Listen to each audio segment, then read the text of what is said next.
Happy Friday. So in this mini tutorial I'm gonna share with you the number two top tips that will make you stand out on Instagram account from your competitors. So like, do you ever feel like that the business that I'm doing on Instagram account, the same business are also there, pages are also there, they are doing the same framework, the same business that I am doing.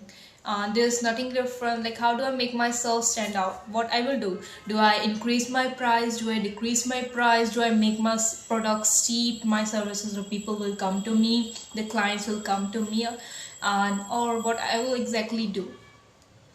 Like, so number one thing, like, never ever think like, don't focus on the competitor part. Like, if you focus on like, there are so many competitions, I can't do anything, like, don't focus on the competition. Don't, like, they're so, like, they are very saturated, so I can't make self my any business. The number one thing, the number one tip to make yourself stand out, to build your authority on the saturated market, on saturated business, is being yourself.